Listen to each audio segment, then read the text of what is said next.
இந்த பிரிண்டர் வந்து பார்த்திங்கன்னா பேண்டம் பிராண்டோட பிரிண்டர்.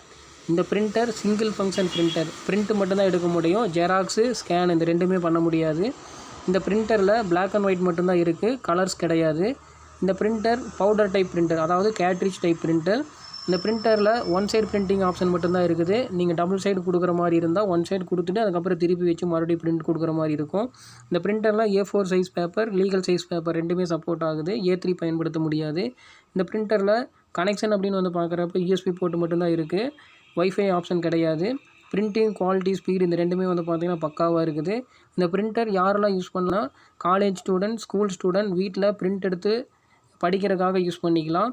அதுக்கப்புறமா பார்த்திங்கன்னா ஸ்மால் ஆஃபீஸு, அதாவது மல்லிகை கடை, மெடிக்கல் ஷாப்பு, ஹாஸ்பிட்டலு, அதுக்கப்புறம் வந்து பார்த்திங்கன்னா இந்த சின்ன சின்ன கவர்மெண்ட் ஆஃபீஸ் இந்த மாதிரி இடத்துல எல்லாம் யூஸ் பண்ணிக்கலாம் பில்லிங் எடுக்கிறதுக்காக.